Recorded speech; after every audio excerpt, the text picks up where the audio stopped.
Where do you find MSG? Because I think, we know where it is sort of notoriously found, and we'll talk about that a bit later, but like where it's found in lots of different places. I think it's helpful to sometimes maybe compartmentalize a little bit between the natural sources and then added sources. So to kind of start with the first category, the naturally occurring sources of MSG would be your things like mushrooms and Parmesan cheese. Another really well-known one is tomatoes. So, we start getting into things like sun-dried tomatoes or tomato sauces, and they have that very savory depth of flavor that, again, we find familiar. We really enjoy it as humans. Our taste buds are well situated to detect that flavor. One of the little factoids that I love to share, because I think this is a fun little trivia question, but also takes some people by surprise, is that human breast milk is actually a really high source of free glutamates. Probably to make it delicious. Again, yes, Yeah. we were kind of primed, from the very get-go to recognize that flavor.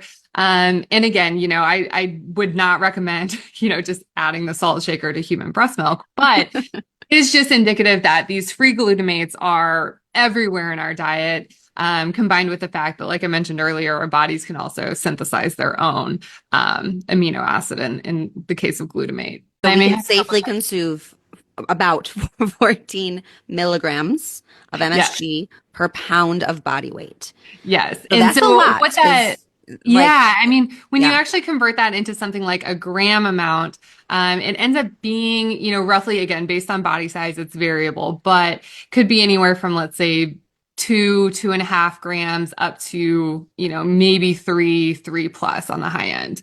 And when we compare that against what the typical American diet typically provides, it is about double that. The average American is probably eating anywhere from about half a gram to maybe a gram per day. Mhm. And that is significantly less compared to some other cultures and cuisines around the world that are much, much higher in these umami rich foods, whether it's a Mhm. naturally occurring source of MSG or added as a flavor enhancer. Yeah. And at the end of the day, you and I living in the United States, eating a typical American diet, are not going to hit or exceed that threshold unless we consciously go out of our way and just, really seek out these high sources. Yeah. So that really answered my next question, which is there data on the safety of MSG?